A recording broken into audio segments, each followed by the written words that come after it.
Bonjour à tous et bienvenue dans cette vidéo où je vais revenir sur les films que j'ai vus durant le mois de mars. Voilà, c'est un peu une manière pour moi de conserver un lien avec ceux d'entre vous qui me suivent et de continuer de parler de cinéma. J'ai très peu d'inspiration en ce moment pour faire des vidéos un peu plus travaillées, j'arrive absolument pas à écrire. Je sais pas si c'est dû au Covid, juste dû à ma vie perso. Je n'arrive pas à me poser pour écrire une vidéo et la monter, tout ça. J'en suis incapable, donc voilà, j'ai décidé de faire cette petite vidéo. Je vais parler d'une dizaine de films que j'ai vus au mois de mars. J'ai pas vu beaucoup de films non plus parce que j'ai beaucoup travaillé et ça a été un mois assez éprouvant. C'est aussi pour ça que je ne fais pas beaucoup de vidéos en ce moment. J'ai beaucoup de boulot. Là, j'ai un petit créneau pour faire une vidéo. J'en fais une. Donc, il va y avoir une petite liste de films. Voilà, vous allez voir et vous allez aussi comprendre comment je consomme les films, pourquoi je regarde certains films, dans la perspective de quoi. C'est plein de suspense, tout ça. Et on commence tout de suite avec les films que j'ai vus au mois de mars. Bon, le premier gros dos qu'il faut aborder, c'est évidemment Justice League par Zack Snyder, la Snyder Cut, la fameuse, que donc j'ai vue. Je l'ai commandée en Blu-ray 4K, elle va arriver bientôt, parce que j'ai quand même envie de la revoir en Blu-ray 4K. Écoutez, ce fameux film de 4 heures. Alors déjà, premier énorme problème avec ce film, c'est le fait de ne pas pouvoir découvrir ce film dans de bonnes conditions. Enfin, je l'ai vu sur ma télé. Clairement, c'est un film à voir en salle, c'est un film à voir, je pense, en IMAX, parce que le format est un format qui ressemble beaucoup au format IMAX. C'est frustrant de découvrir un film de cette ampleur-là sur une télé perso. J'ai pas une install home cinéma chez moi, donc j'aime bien regarder des films chez moi, mais j'ai pas cette espèce de plaisir de me dire que je vois le film dans des meilleures conditions possibles. Donc voilà, c'est pas le problème du film, c'est plus le problème de la distribution, de pourquoi il arrive sur HBO Max et en VOD chez nous. Bon, c'est comme ça, il y a le Covid aussi, qui à mon avis a joué dans la balance. Moi j'avais très peur au niveau du format, parce qu'en effet, c'est donc un format carré, un 33 je crois, et quasi carré. Et en fait, j'ai été agréablement surpris, parce que c'est vrai que je sais pas pourquoi j'appréhendais d'avoir des barres comme ça sur le côté de ma télé, alors que bon, je suis habitué à les avoir en haut et en bas, ça me dérange pas. Et en fait, le film est tellement bien cadré, enfin, Zack Snyder sait tellement bien mettre en image, que le format est parfaitement utilisé, totalement à propos, et on oublie totalement qu'il y a des barres sur le côté, on s'en fout, parce que ce qui est filmé d'une belle manière, quoi. Donc en fait le format n'importe pas, n'est pas un problème en soi si la manière dont il est utilisé est pertinent. Et je trouve que justement ça apporte vraiment une dimension intéressante au film de super-héros parce qu'on a enfin des personnages à taille, on va dire en entier dans le cadre, quoi, debout, qui se tiennent debout en entier quasiment. Et c'est vrai que c'est une vision du super-héros un peu nouvelle, mais qui est assez bien, enfin, qui est plutôt adaptée finalement au super-héros, ce qui est quelque chose dont je me disais pas que ça allait être aussi bien adapté, parce que c'est vrai qu'on est tellement habitué à ce scope pour les films de super-héros, les grands spectacles hollywoodiens sont souvent en scope, donc le format totalement à l'opposé du spectre. Et là, franchement, très très bluffé par la manière dont il arrive à composer ses cadres en 4 tiers, à peu près. Voilà, bon, après, pour parler du film en soi, je vais faire un podcast avec Sofiane et Max du MC, du Marvel Alternative Podcast, Marvel Initiative Podcast, pardon. Donc on en parlera plus en détail. J'ai bien aimé, j'ai détesté Justice League, ceux qui me suivent le savent, c'était probablement le pire film de l'année où il était sorti pour moi, parce que c'était une créature de Frankenstein, un film totalement vide et dénué de sens, et en effet, quand on voit la version de Zack Snyder, on comprend à quel point la version qu'on avait vue au cinéma était tronquée et ne constituait pas un film en soi. Donc là, c'est étendu pour deux raisons, parce qu'on va créer des origines et on va dire rechercher des vrais parcours de personnages pour chaque personnage, donc forcément ça crée un film plus complet, mais aussi parce que y a les scènes, on va dire, mises en scène et montées par Zack Snyder prennent toutes plus de temps, quoi. Parce qu'il fait des ralentis, parce qu'il prend vraiment plus le temps de spécialiser l'action, de détailler les actions, et donc par exemple la scène d'intervention de Wonder Woman au début, en vrai dans le film de Josh Whedon, elle devait durer 4 minutes, et là elle en dure quasiment 15, enfin j'ai pas les chiffres exacts, mais en tout cas c'est le ressenti que ça donne. Donc fatalement il y a plus de temps, il y a plus d'ampleur pour tout. Et j'ai adoré, j'ai bien aimé. Je suis passé, le film est passé ainsi vite malgré les 4 heures. Il est bien chapitré, ce qui fait que j'ai dû faire une pause au milieu parce que je l'ai regardé dans deux moments différents. Mais j'ai pas senti cette espèce de problème qu'on peut avoir quand on coupe un film au milieu. J'ai trouvé ça plutôt harmonieux parce que je l'ai pris à la fin d'un chapitre, au début d'un autre. Et franchement, j'ai apprécié, quoi. J'ai apprécié ce parcours. J'ai apprécié le fait que tout soit plus étoffé. Et ce qui m'a le plus intéressé, c'est probablement le fait, dans un futur potentiel, d'étudier les deux versions vraiment et d'essayer de comprendre en fait comment on peut, pas de voir ce que la version de Snyder apporte à l'autre. Je pense que ce qui est le plus intéressant, c'est de comprendre comment, en partant Dans la version de Snyder, ils ont réussi à épurer le plus possible pour arriver quand même à un film qui était Justice League de Joss Whedon, mais où les choses sont réduites à leur plus simple appareil, quoi. Vraiment à leur plus simple chose. Les trames, les conflits de personnages, les origines, tout ça est réduit vraiment à une ligne, à un truc très très bateau, pour faire un film qui m'a semblé totalement vide à l'époque, mais qui était quand même, qui tenait debout, qui avait quand même, enfin, qui avait pas ce sentiment total d'être un film inachevé. Et ça, moi, je trouve ça très très étrange à étudier. Donc c'est ça qui m'a le plus fasciné. Après, oui, ça reste globalement la même chose. Il y a des choses un peu ridicules. Je trouve que la narration avec Steppenwolf qui retourne 4 fois parler à un mec par Zoom là ou par Skype pour lui dire j'ai trouvé la première boîte, je vais aller chercher la deuxième. Ça revient, c'est très redondant. C'est pas une narration, c'est une narration MacGuffin bateau. Il y a pas, c'est pas, voilà, on n'est pas sur une épopée total et mythique et vraiment extraordinaire. Non, on est sur un scénario qui reste assez convenu, mais où chaque personnage a un enjeu qui est souvent lié à leur père, hein, donc il y a un peu un côté daddy issue le film. Mais au moins, ça m'a fait plaisir de voir ce film avoir une version, en effet, qui méritait d'avoir, qui était quelque chose de creusé, de fouillé, de complet, qui traitait chaque personnage avec soin et avec intérêt. Et même si je suis pas fan de tout, il y a quand même quelques visuels qui m'ont vraiment claqué. Les ajouts sont primordiaux. Je veux dire, par exemple, Cyborg, tu ne le comprends pas si tu ne vois pas ce film-là, en effet. Par contre, c'est vrai que celui qui passe un peu à la trappe dans ce film-là, c'est Superman, qui finalement est le perso le moins intéressant du film, parce qu'ils en avaient conservé la majorité dans le Justice League de Joss Whedon. Et il n'y a pas grand-chose qui, d'un coup, apporte quelque chose à Superman, ce qui est un peu frustrant, parce que c'était... Il y avait un petit sentiment quand même d'échec là-dessus, et je trouve qu'il n'a pas réussi à passer outre, quoi. Il a pas réussi à passer outre. Je suis pas un grand fan de son Batman, mais on est sur un Batman en équipe, et moi, un Batman en équipe, pour ceux qui connaissent ma relation avec Batman, c'est jamais mon Batman préféré. Après, voilà, il y a des trucs, je vais pas revenir sur tout. Franchement, si vous voulez avoir mon avis complet sur le film, écoutez le podcast, parce qu'il va être beaucoup plus long et beaucoup plus c'est quoi le mot complet, voilà, on va dire, que cette vidéo. Voilà. Pour finir sur un peu les découvertes films d'actualité, je me suis aventuré à regarder Je te veux, moi non plus, le film donc réalisé par Rodolphe Longa avec Inès Reg et Kevin je sais plus quoi, qui donc est le film écrit par cette meuf, cette humoriste, qui a percé grâce à sa vidéo sur les paillettes, là, Kevin, je veux des paillettes dans ma vie. Et je me suis dit, c'est sur Amazon. Je me suis dit, j'ai envie de voir qu'est-ce que c'est qu'un film réalisé par une humoriste, mais en tout cas plus par une espèce d'influenceuse, j'ai envie de dire. Qu'est-ce que ça donne ? Enfin, comment ces gens-là retranscrivent leur univers au cinéma. Et pour tout vous dire, c'est le pire film que j'ai vu depuis très longtemps. C'est un refus de cinéma total, ce film. Voilà, donc l'histoire, pour vous la faire très rapidement, c'est l'histoire d'une meuf qui est la meilleure pote d'un mec, qui a un gros queutard, et la meuf, elle découvre que son mec, en fait, il drague d'autres meufs, donc elle le plaque, et pour aller, pour un peu se remonter le moral, elle part en vacances chez donc son meilleur pote, et en fait, on comprend qu'ils sont amoureux l'un de l'autre, mais qu'ils ont jamais osé passer le pas, et elle va être jalouse parce qu'il va fréquenter une nouvelle meuf, finalement ils vont peut-être se mettre ensemble, et jalousie, et tout quanti, ouais, c'est vraiment une histoire de je te tourne autour, enfin comme le titre Je te veux moi non plus, quoi, c'est nul, l'histoire est nulle, mais ok. Mais en fait, ce qu'il y a de pire, c'est que ce film est totalement vide, mais rempli de choses qui, à mon avis, font sens dans la démarche d'un influenceur. Je pense à une séquence qui est vraiment une séquence qui m'a marqué sur la démarche, qui est une séquence où la meuf, donc Inès, le personnage d'Inès Reg, apprend à faire du surf. Et donc, on a une séquence où on a une caméra qui est fixe sur la plage, qui va juste filmer les vagues, et donc les gens qui font du surf, et qui va la filmer elle, qui apprend à faire du surf, qui donc se rétame plein de fois, pendant 5 minutes, peut-être, tu vois, avec une petite musique derrière, je sais pas trop, ça apporte rien à l'histoire, ça crée juste une espèce de moment, voilà, qui est pas bien filmé, enfin, qui est filmé avec aucun talent, aucun point de vue particulier, c'est vraiment de la captation de moments, voilà, ils font du surf, on les filme en train de faire du surf, il n'y a pas un point de vue particulier sur ce moment-là, et en fait, c'est une démarche d'influenceur, c'est un truc qui passerait très bien sur Instagram en story, genre, ouais, regardez, je fais du surf, vas-y, filme-moi pendant que je fais du surf, mes abonnés vont aimer ça. Oui, ok, les abonnés vont peut-être aimer ça, parce que c'est sur ton téléphone, c'est rapide, ça apporte ce côté sympa et dépaysant. Mais dans un film, ça n'a aucun sens et ça n'a pas lieu d'être en fait de mettre une séquence comme ça dans un film.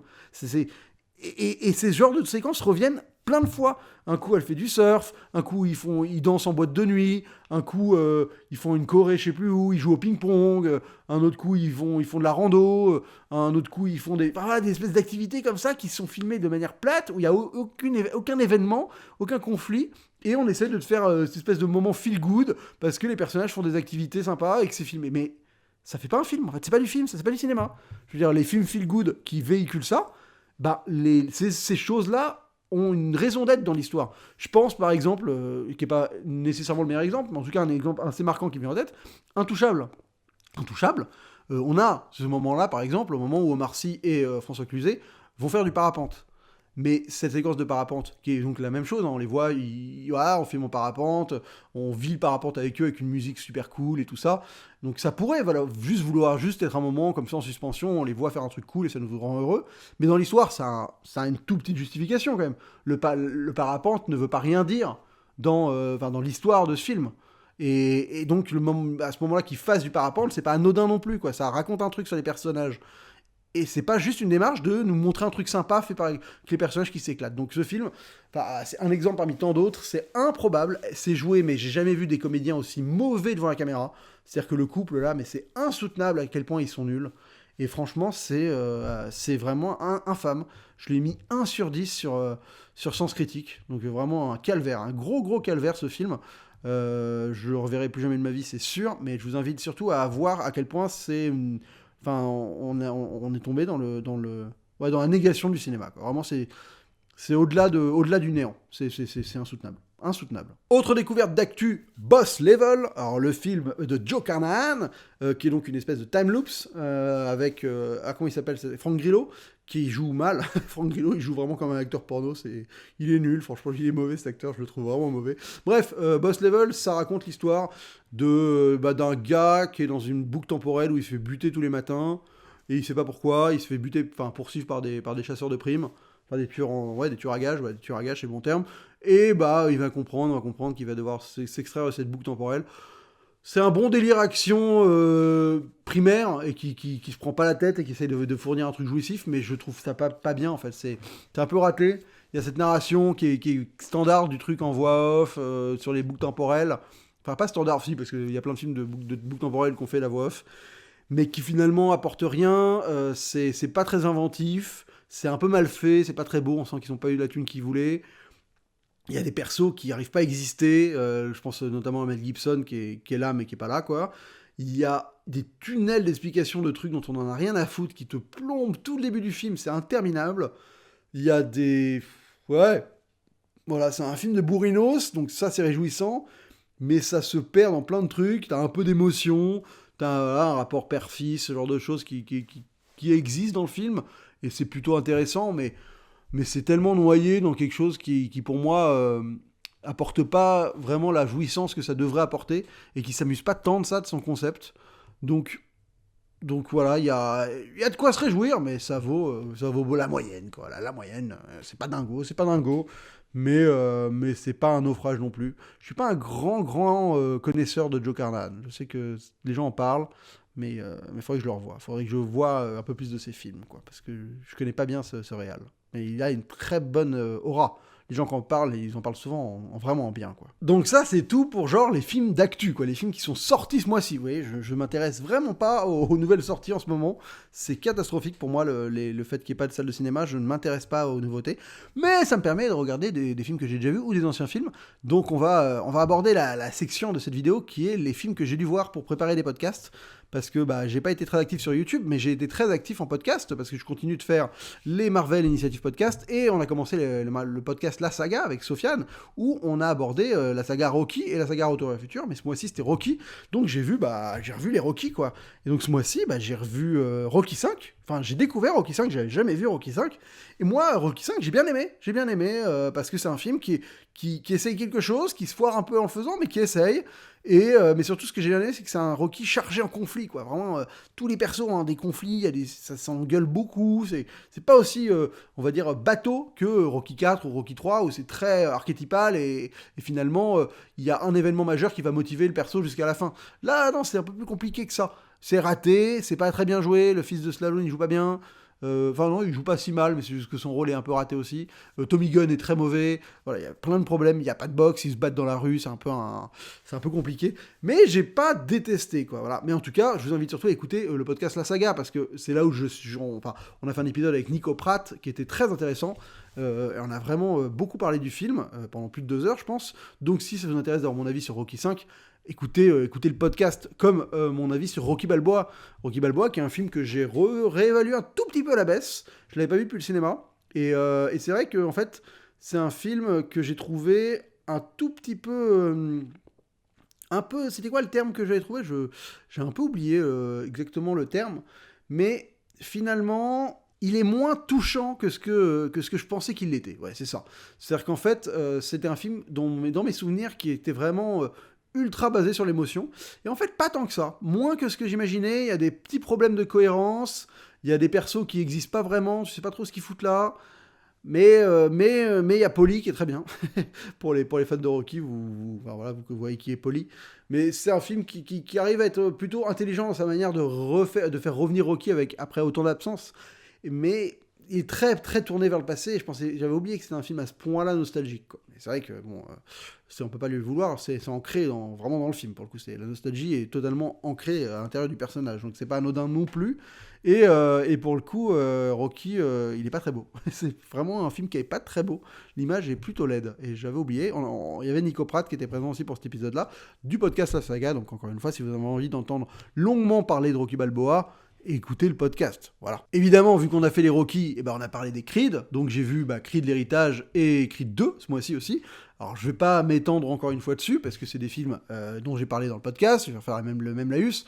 Mais en tout cas, je sais que je suis vraiment un fan de Creed 2. C'est un film que j'aime énormément, Creed 2. Parce que je trouve que c'est un film qui est très archétypal. Encore une fois, on revient plutôt là aux espèces de squelettes habituels de Rocky, où on reprend un peu la structure de Rocky 3, on met des éléments de Rocky 2 et on met du Rocky 4 dedans, et on mélange tout ça et ça fait un film. Mais je trouve que ça fonctionne vraiment très bien, c'est très efficace, c'est plutôt élégamment filmé, c'est bien joué, il y a du drama, il y a de la souffrance, et j'arrive à vraiment adhérer au parcours du personnage, et j'adore les méchants, enfin les dragos, les antagonistes, qui sont parfaitement mis en scène. Je trouve que c'est très malin la manière dont ils jouent ce couple de père-fils très mutique, mais tu sens que ça bouillonne, et que tout leur conflit est juste basé sur des regards, des choses comme ça. J'aime énormément, donc c'est un film que j'aime beaucoup, et je préfère Creed 2 à Creed, qui est un film que je trouve très bien, vraiment bien fait, mais dont j'ai un peu... dont j'arrive pas à adhérer totalement. Je suis hyper client de la mise en scène. Je trouve que Ryan Coogler, c'est un des films les mieux mis en scène de la décennie. Franchement, très belle mise en scène, des plans séquences de fou, une élégance permanente, quoi. Le mec est vraiment talentueux. Mais dans le personnage, j'arrive pas à adhérer à son parcours. Je trouve que ça me parle pas plus que ça, quoi. Le parcours de ce perso, j'arrive pas à rentrer dans le délire, quoi. Et c'est important d'entendre le délire de Creed, mais voilà, ce conflit sur le nom du père, le fait de vouloir s'assumer en tant que... de réussir à porter le nom de son père en essayant de prouver qu'il n'est pas une erreur, machin. Ouais, ça me parle, mais à la fois, je suis pas aussi happé par le truc que dans Creed 2, où c'est un mec qui tombe au fond du trou après s'être fait latter la gueule et qui doit remonter. Ça me paraît beaucoup plus limpide, et par moments, j'ai besoin de cette limpidité pour vraiment vibrer. Donc voilà pour mes petits avis sur Creed 1 et Creed 2. Et pour le podcast, on a fait un épisode bonus sur Million Dollar Baby, ce qui m'a permis de revoir Million Dollar Baby. Et donc ça, c'est les épisodes bonus, et si vous êtes abonné au Patreon du podcast, donc c'est planséquence.net, le Patreon. C'est 3 ou 5 euros par mois, je sais plus. Et avec ça, vous avez accès aux épisodes bonus et aux épisodes en avance. Et donc, on a fait des épisodes bonus sur Million Dollar Baby. Et Million Dollar Baby, donc, film de Clint Eastwood, que j'avais vu qu'une seule fois en salle. Évidemment, c'est le genre de film où, en le revoyant, je me suis dit, oui, c'est le genre de film que tu n'as pas envie de te regarder tous les week-ends, quoi. C'est quand même fondamentalement plombant. Mais qu'est-ce qu'il est beau, ce film. Je veux dire, plastiquement, c'est tellement beau, c'est bien éclairé. Clint Eastwood, il joue mais du tonnerre dedans, il est bon. Et elle est excellente, Hilary Swank. Enfin, en fait, ça fait partie de ces films où tout est bien, quoi. C'est bien joué, c'est bien écrit, c'est bien mis en scène, c'est pas tape à l'œil, c'est poignant quand il faut que ce soit poignant, profond quand il faut que ce soit profond, ça se retient juste ce qu'il faut, ça en donne pas trop, il y a quand même des trucs où c'est drôle et à la fois c'est embarrassant, enfin, ça fait partie de ces grands films qu'Hollywood est capable de faire, et que Clint Eastwood est un des maîtres dans la matière, des bons films classiques hollywoodiens, quoi. Vraiment, voilà, ça aligne tout ce qu'il faut pour faire un bon film, et c'est écrit par un mec qui avait énormément le vent en poupe à l'époque, Paul Haggis, le mec qui avait fait Collision, qui avait eu l'Oscar coup sur coup quasiment, parce que Million Dollar Baby avait eu l'Oscar, et Collision avait eu l'Oscar aussi, mais donc là il est scénariste, il a été réalisateur de Collision avant, et donc ça m'a fait marrer de me replonger dans cette époque-là. J'avais un souvenir très fort du film, de certains passages, et c'est vrai qu'il y a des trucs vraiment que tu ne peux pas oublier dans ce film, évidemment, parce que c'est un parcours très, très poignant et mémorable, et forcément ça te prend un peu aux tripes. Mais non, vraiment belle redécouverte, Million Dollar Baby, et la lumière, encore une fois, c'est dingo, hein. Franchement, j'avais oublié à quel point il était bien éclairé, et pour le coup, après m'être fait pas mal de Rocky, je trouve que là, la boxe est dépeint d'une manière intéressante. Les combats sont pas filmés de manière particulièrement flamboyante, mais ça fonctionne très bien. Mais par contre, sur la stratégie de boxe, je trouve que c'est un peu plus complet, quoi. Clint Eastwood, il joue un entraîneur, il est un peu plus crédible en entraîneur que les entraîneurs des films Rocky, qui étaient, qui disaient des conseils, c'était plus en mode vas-y, tape fort, tiens, tape pas mal, genre de truc très bateau. Là, il y a un peu plus de stratégie de boxe, on sent, quoi, on sent. Voilà, donc un joli film, Million Dollar Baby, que j'ai fait pour le podcast.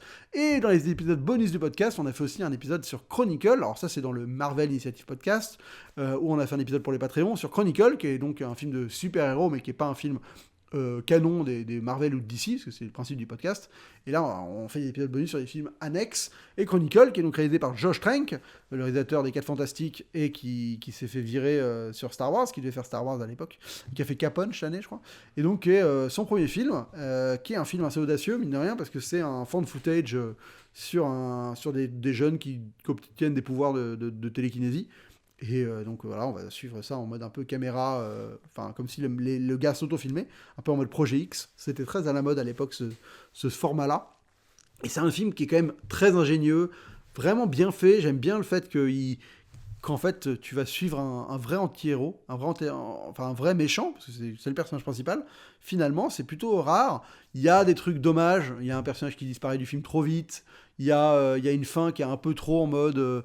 juste film de comic book un peu bateau, avec combat au milieu d'une ville. Il y a des petits problèmes comme ça, mais il y a un personnage principal qui est vraiment inintéressant, je veux dire, le héros, le gentil pour le coup. Il est nul, c'est vraiment une serpillière, le gars, quoi. Mais Dan Dehan, qui joue le protagoniste, mais à la fois le méchant, est plutôt convaincant, et ça lui a permis d'avoir une petite carrière derrière, parce que sans ça, je pense qu'il décollait pas du tout, le gars. Et donc voilà, un film que je trouve ingénieux dans sa mise en scène, qui fonctionne encore très bien, tu sens que le gars, le réal derrière, avait vraiment du talent, mais qui se perd un peu peut-être dans une volonté par moment de faire un peu du sombre pour du sombre, qui a un peu le cul entre plusieurs chaises, quoi. Il fait du teen movie, il fait du super-héros un peu dark et gritty, il essaie de faire un peu du drama familial, et ça, tout fonctionne pas parfaitement, mais il y a une vraie ingéniosité et surtout un vrai parti pris. Et ça en fait un film qui, avec le recul, en fait, se regarde avec plaisir, parce qu'on n'en a pas eu tant que ça des propositions aussi abouties dans le genre super-héroïque, qui vont à ce point-là dans quelque chose et qui vont au bout de leur démarche, quoi. Et ça, un film qui va au bout de sa démarche, c'est toujours ultra agréable. Donc, y a un épisode qui traîne si vous êtes abonné au Patreon. Voilà pour les films liés au podcast, quoi. Après, je prépare une vidéo sur Billy Wilder avec David the Film Talker pour faire un jour une grande rétrospective de ce réal. Et donc, j'ai regardé 2 films de Billy Wilder ce mois-ci. J'en ai découvert un et j'en ai revu un autre. Alors, j'ai découvert son premier film hollywoodien qui s'appelle Uniforme et Jupon court, The Major and the Minor, en VO, qui est un film de 1942. Alors l'histoire est assez cocasse, c'est l'histoire d'une meuf qui qui vit à New York, mais qui en a ras-le-bol parce qu'elle se fait plus ou moins draguer par tous les mecs qui bougent, et voilà, et donc elle a envie de rentrer chez elle dans sa campagne. Et une femme qui doit bien avoir 25 ans dans l'histoire, hein. Et en fait, elle a pas assez de thunes pour acheter un billet de train, et donc pour acheter un billet de train, elle se déguise en petite gamine de 12 ans, donc déjà là la crédibilité du truc, pour acheter un billet demi-tarif et rentrer chez elle pour s'acheter un billet de train, quoi. Et en chemin, elle va se cacher dans la cabine d'un gars, et le gars va l'embarquer avec elle. C'est un major, un militaire. Il va l'embarquer dans une académie militaire où il va la faire passer pour sa nièce de 12 ans. Et voilà, et en fait, il va y avoir plein de quiproquos. On va jouer sur ce quiproquo-là, et c'est un peu une comédie romantique. C'est trop chelou. Franchement, le principe de base est improbable. Je veux dire qu'on arrive à croire qu'une fille de 25 ans puisse se faire passer pour une gamine de 12. Quand tu vois en plus c'est Mimi Rogers qui joue dans le film. Jamais t'y crois une seconde, mais c'est très très compliqué en fait d'avoir un film où le postulat de base te demande une énorme suspension d'incrédulité, et de réussir à passer outre, parce que tu peux pas apprécier le film si tu adhères pas à ce concept-là, et ce concept-là, tu n'y adhères pas. Enfin, c'est quasiment impossible d'y adhérer, d'y croire. C'est-à-dire que quand le mec voit cette meuf débarquer dans sa cabine de train, et que la fille dit « Non, mais j'ai 12 ans !» Alors que la fille, elle est gaulée comme une meuf de 25 ans. Enfin, l'actrice avait 31 ans, t'imagines le délire. L'actrice avait 31 ans, et elle joue une gamine, elle est supposée jouer une gamine de 12 ans. C'est improbable au possible. Mais bon, bah voilà, t'es supposé passer outre. Donc, une fois passé outre, c'est une comédie de situation qui fonctionne bien, comédie romantique, avec en effet des quiproquos, avec des personnages qui sont plutôt bien campés. On sent le talent de Wilder pour le rythme. C'est vraiment un mec qui est capable de mettre du rythme, qui fait fuser les répliques parmi ses comédiens, qui est assez malicieux. Il y a un côté un petit peu pervers, chelou, avec, tu vois, elle se fait draguer par des gamins. Et ils sont tous là à essayer d'obtenir des trucs d'elle en l'escroquant un peu. Voilà, c'est réjouissant, c'est plutôt sympathique, une fois que tu passes ce gros problème d'acceptation, quoi. Parce que c'est dur à croire que la meuf se fait passer pour une fille de 12 ans et que les gens ne tombent dans le panneau, quoi. Mais bon, bah écoutez, voilà, on en parlera plus en détail le jour où on fera une rétrospective Billy Wilder avec David. C'est pas pour tout de suite, mais écoutez, on se prépare fur et à mesure, comme ça. Et de Billy Wilder, j'ai revu un film que j'ai déjà vu plusieurs fois qui s'appelle Assurance sur la mort, mais je l'avais en Blu-ray, je l'avais jamais vu en Blu-ray. Le Blu-ray est très bien, et bon, c'est un des plus grands films de Billy Wilder, hein. Franchement, c'est un chef-d'œuvre. Dans les bonus, ils expliquent que c'est le film noir fondateur du genre film noir. J'ai pas fait de recherche au-delà de ce que eux disaient dans les bonus, mais c'est possible. C'est vrai que c'est probablement le vrai film noir par excellence. On en suit, donc c'est l'histoire d'un mec qui bosse dans les assurances, qui va rentrer dans une espèce d'escroquerie à l'assurance, où il va plus ou moins prévoir de tuer quelqu'un pour que la femme touche la prime. Donc c'est un film un peu glauque parce que tu suis le tueur, et c'est ça qui est rare. J'en ai déjà parlé dans ma vidéo sur l'intelligence au cinéma, parce que il y a un personnage qui est assez brillant dans le film, qui est le personnage de Keys, et joué par Gary machin W. Robinson. J'avais mal prononcé son nom dans la vidéo sur l'intelligence, donc je m'en veux, mais là j'arrive même pas à le redire. Mais qui est extraordinaire, parce que c'est vraiment un inspecteur des assurances qui est un génie, mais qui se fait quand même berner, plus ou moins. C'est une enquête à rebours, franchement, film noir. Ça pose énormément de bases, hein. Ça pose la femme fatale, ça pose l'éclairage très très marqué avec ces ombres de store, ces ombres très marquées, cette trame avec des personnages vraiment sombres, mais qui à la fois est hyper attachant. Je veux dire, le héros, c'est fondamentalement une ordure, mais à la fois il est ultra charismatique et t'as envie t'as envie de l'aimer, quoi.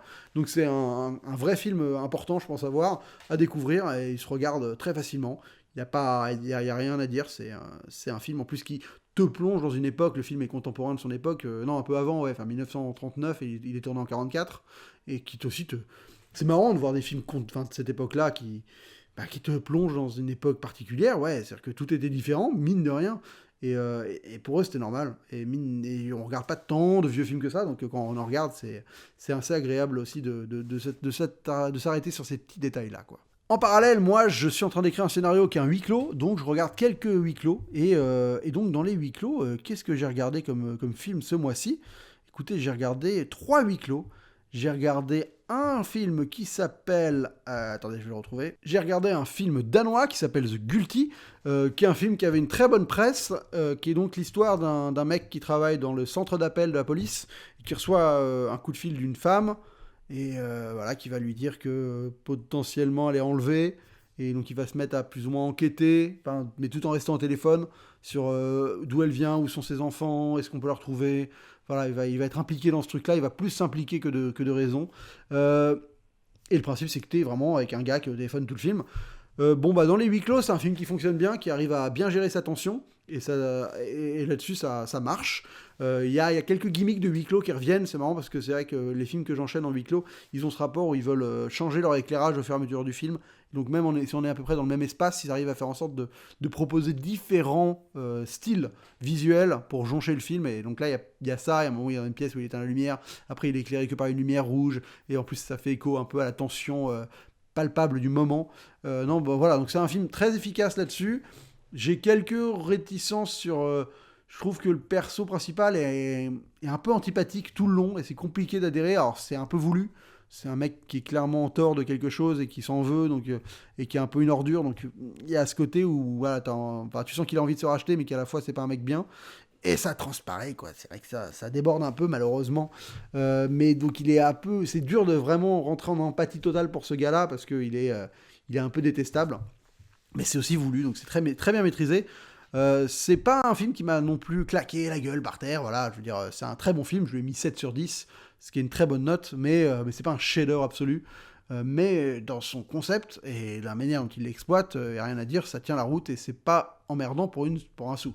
Malgré le fait que ce soit quand même un mec en téléphone, tout le film est dans les films à huis clos. J'ai aussi vu un film qui s'appelle Locke avec comment il s'appelle avec Tom Hardy, pardon, j'ai totalement oublié. Où là, j'étais agréablement surpris parce que justement, on m'avait vendu le concept où c'était un mec en voiture pendant tout le film. Et donc, je m'attendais à un thriller et pas du tout. Et c'est ça qui est agréable, c'est que donc, en effet, c'est un gars qui est en voiture tout le film et qui est au téléphone et on comprend qu'il va rejoindre une femme qui est sur le point d'accoucher. Et on n'en sait pas vraiment plus au début. Et c'est pas du tout un thriller. Ce qui m'a plu, c'est plus un drame introspectif sur un personnage qui fait quelque chose de déraisonné, mais qui pour lui est hyper important et qui aboutit à une construction vraiment, qu'il a besoin de faire pour se sentir intègre avec lui-même.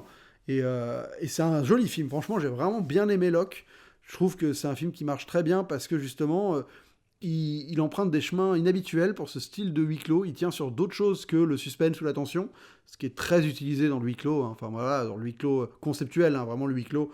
Un mec tout seul dans une voiture, un mec tout seul au téléphone comme dans Guilty, ou un mec tout seul dans un cercueil comme dans Buried, qui sont des films basés sur la tension, le suspense. Là, Locke, pas du tout. Vraiment, enfin, il y a ces éléments-là, mais on est vraiment sur de l'intimiste, sur des choses limite de comment on conçoit la vie et comment on peut à tout moment faire des choix qui vont nous définir et vraiment nous dire bah voilà qui on est quoi. Et donc j'ai trouvé ça très très bien fait, assez haletant. Très bien joué par Tom Hardy, mais surtout très bien joué par les gens qui interviennent au téléphone. Et quand j'ai regardé le casting, j'ai halluciné. C'est-à-dire qu'il y a Andrew Scott, qui donc jouait le méchant dans Sherlock. Il y a Olivia Colman, qui a reçu un Oscar il n'y a pas si longtemps que ça. Enfin voilà, il y a des très très grands comédiens au téléphone, et ça se ressent parce que les personnages, on ne les voit pas. Mais quand ils sont au téléphone, ils incarnent tout de suite quelque chose, et on sent qu'ils n'ont pas fait jouer par le stagiaire à l'arrache, quoi. Donc ils ont pris le soin de vraiment... incarner ces persos, même en étant qu'une voix. Et c'est pas rien, mine de rien. C'est réalisé par Steven Knight, qui est le créateur de Peaky Blinders. Et donc, en plus, il y a du style, quoi. Il y a vraiment un esthétisme. C'est compliqué de tenir un film entier avec un mec dans une voiture, donc ils font des espèces de fondus entre la route et le gars.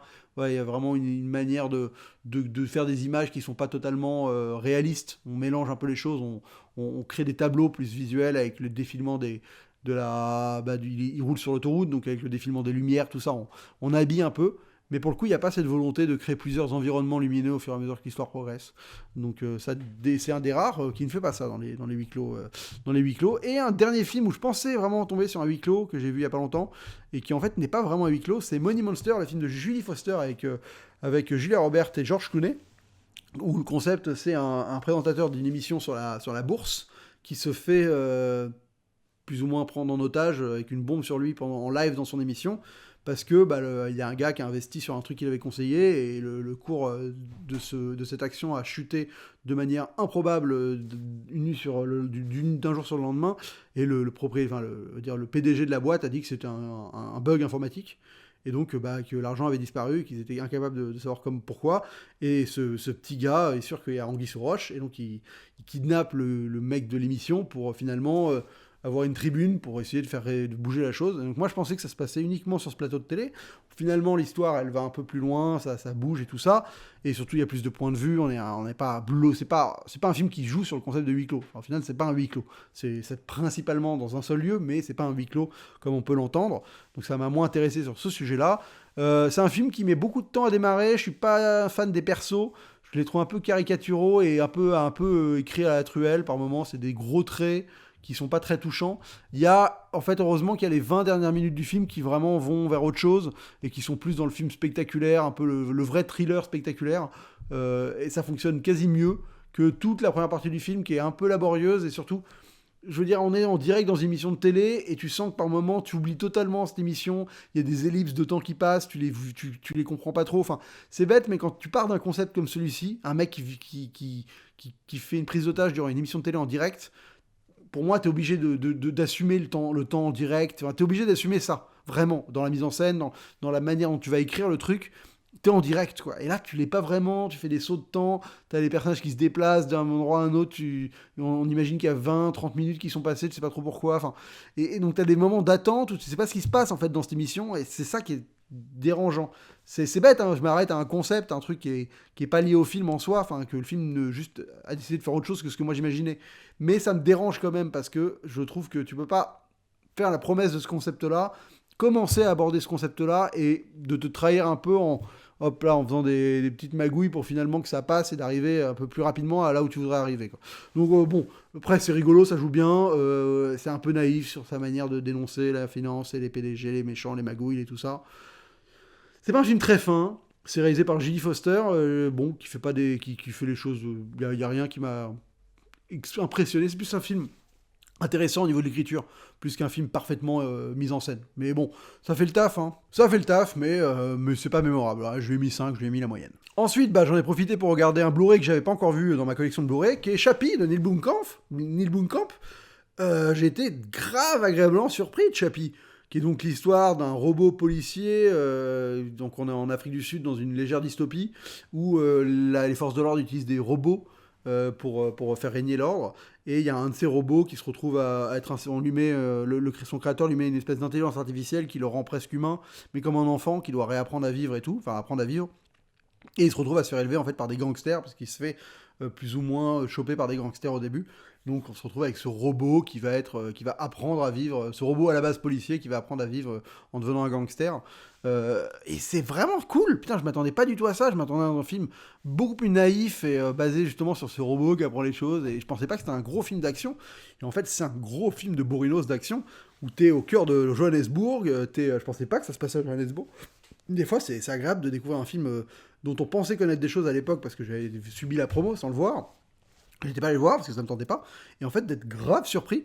Donc c'est un vrai film d'action, un vrai film de SF futuriste, mais à la fois un peu ouais, rétro, enfin pareil, ouais, un peu dégueulasse futuriste. Enfin, on est dans des bidonvilles et on est quand même dans le futur, quoi. Il y a des robots policiers, mais on est dans Johannesburg qui part en déliquescence.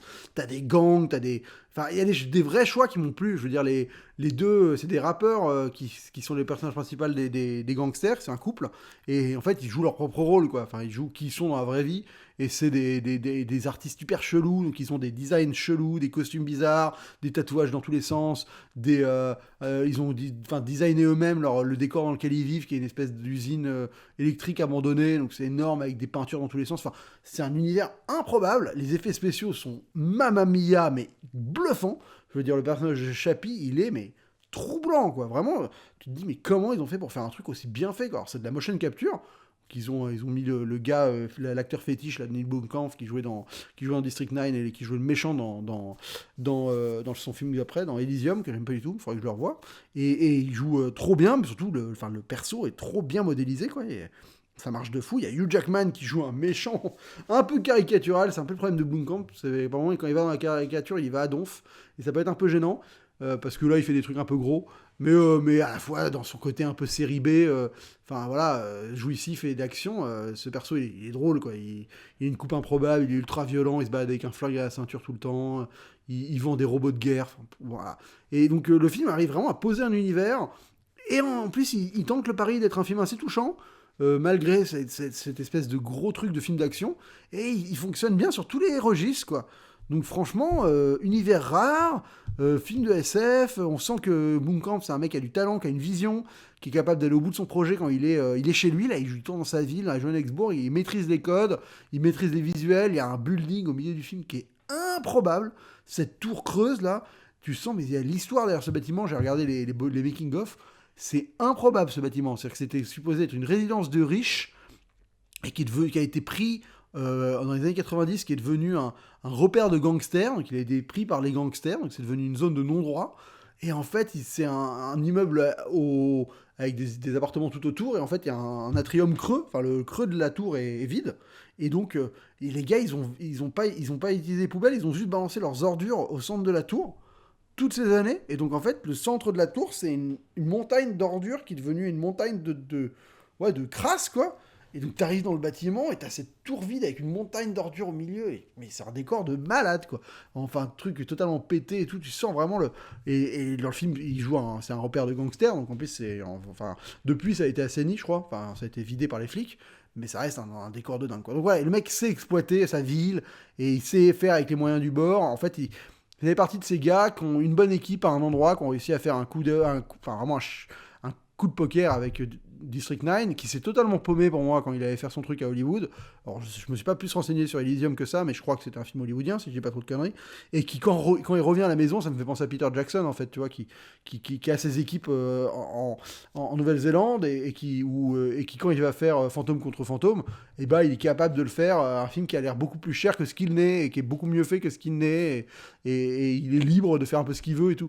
Et là, c'est pareil avec Chappie, quoi. C'est un film qui est vraiment... Je m'attendais pas à avoir un film aussi généreux que ça. Et je pensais que c'était un film qui était un peu plus limité. Et encore une fois, rétrospectivement, dans cette décennie, ah putain, des films comme ça, on n'a pas eu tant que ça, quoi. Donc c'est un film qui m'a vraiment fait plaisir.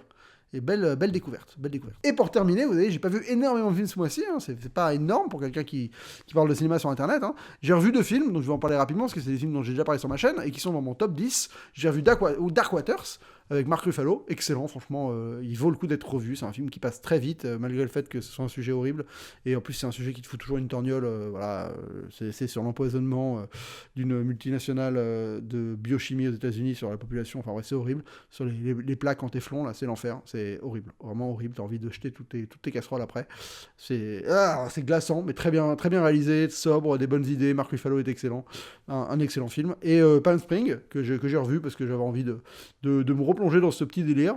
Et ça fait plaisir de revoir un film sur les films sur les time loops. C'est vrai que de les revoir une fois que tu les as vus une première fois, c'est agréable parce qu'il y a plein de détails que tu captes, plein de petits trucs que tu ressaisis un peu mieux. Et vu que c'est un film, ouais, j'étais dans le train, j'avais envie de me faire un petit film sympa pour passer le voyage. Et vu que je l'avais déjà vu, je me suis dit, vas-y, je peux regarder ça sur mon ordi, il n'y a pas de problème. Donc voilà, écoutez, je referai la même chose le mois prochain. J'espère sortir d'autres vidéos entre temps, mais je vous dis, en ce moment, c'est très très compliqué pour moi, j'arrive pas du tout à me remettre dans le YouTube game, quoi. Donc je suis navré pour les gens qui me suivent et qui me soutiennent, parce que bah, je vous laisse un peu tomber, ça m'ennuie, mais je peux pas faire autrement, j'arrive pas à prendre des trucs cool, et j'ai envie de réussir à me renouveler, à proposer des analyses de manière un peu plus... avec une autre gueule, enfin voilà, de passer une étape, et je n'arrive pas, parce qu'en fait, je veux passer une étape, mais je veux pas que ça soit plus chronophage qu'avant, ou d'y mettre plus de travail, parce que je veux pas que ça prenne de la place dans ma vie. Donc en fait, c'est une équation qui peut pas se résoudre, parce que je veux faire des trucs mieux en y accordant moins de temps, et ça marche pas comme ça. Donc écoutez, je vais voir comment ça évolue. Donc voilà, c'est pour ça que depuis quelques mois, je sors que des vidéos, je parle quasiment en impro devant la caméra pour vous parler de ce que j'ai vu récemment. J'avais fait ça sur les films français, la vidéo d'avant. C'est un peu frustrant parce que j'ai envie de vous proposer des belles analyses et des choses bien montées, tout ça. Mais j'ai pas envie de refaire ce que je faisais déjà avant sans y apporter un truc en plus. Et pour le moment, j'arrive pas à savoir c'est quoi ce truc en plus, et j'arrive pas à trouver la motivation, ou en tout cas peut-être pas ouais, l'énergie de repartir là-dedans. Mais j'ai envie aussi de parler de jeux vidéo, donc c'est vrai que j'ai une chaîne Twitch qui est pas très active encore, mais je vais m'y mettre de plus en plus, voilà, où je vais faire un peu plus de jeux vidéo, et comme ça va proposer un peu autre chose aussi. Et j'aimerais bien faire des analyses, mais il faut que je trouve un truc. Écoutez, je vais avoir l'illumination. Il y a aussi enfin, moi je fonctionne aussi comme ça. J'ai besoin par moment de faire des phases où juste je pense je fais pas les choses en prévision d'autres choses. J'emmagasine des infos, des données, je me ressource, quoi. Des phases de ressourçage, ça se dit pas, mais je le dis quand même. Et là, je suis clairement dans une phase comme ça. Voilà, donc j'essaie d'écrire des films, plutôt que d'écrire des vidéos aussi, parce que mine de rien, j'aimerais bien réaliser. Et donc, c'est pour ça que je suis moins productif sur YouTube. Et la période aide pas. C'est sûr que quand on a un film chaque semaine qu'on voit au ciné, dont on parle, après, c'est plus simple à structurer une chaîne YouTube. Là, moi, je suis pas du tout happé par les sorties VOD. Je m'en fous, en fait. Je suis pas intéressé. J'arrive pas à suivre l'actu. Voilà, j'ai regardé la Snyder Cut parce que, bah, en effet, j'avais pas envie. Voilà, j'avais juste envie de pouvoir foutre le pied sur Twitter sans être spoilé dans tous les sens. Même si je m'en fous un peu des spoilers, mais quand même. Donc j'ai coupé les réseaux, j'ai regardé le film quand il est sorti, tout ça. Depuis, je suis pas vraiment retourné sur les réseaux d'ailleurs, parce qu'en fait, je m'en fous. Mais donc voilà, c'est cette période, le fait de pas avoir de ciné qui structure tout ça, c'est un peu plombant. mais j'ai aussi la chance et enfin, je fais en sorte de pouvoir redécouvrir des films, découvrir des films avec des thématiques par moment parce que j'ai des travails perso qui voilà, que j'essaie de nourrir. Mais je sais que c'est pas, j'arrive pas à me poser pour analyser les choses pour alimenter ma chaîne.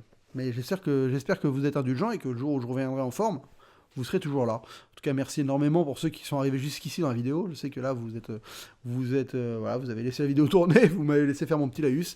Ça me fait très plaisir de revenir sur YouTube pour vous parler de ciné. Je pourrais faire mieux, hein. J'aurais pu faire une vidéo un peu plus structurée, un peu plus écrite, mais j'avais envie de revenir avec ma spontanéité voilà, pour vous faire le petit listing des films que j'ai vus ce mois-ci. Si vous voulez savoir ce que je regarde en temps réel, n'hésitez pas à me suivre sur Sens Critique. Je crois que mon compte, c'est Zoltan Zili, tout simplement. Donc n'hésitez pas à checker, vous verrez, je mets une note, une petite critique par film, et comme ça me permet de savoir ce que je regarde au jour le jour. Donc sur Twitch, critique de Zoltan, je vais streamer un peu plus, pas que des films, hein, je vais essayer de faire d'autres choses, mais bon, je suis vraiment pas actif dessus, donc c'est pas, enfin, je vous promets rien. Et sinon, sinon, je vous fais des gros bisous à tous. Merci d'avoir regardé cette vidéo jusqu'au bout. On se retrouve très vite pour une prochaine. Et d'ici là, bonne toile!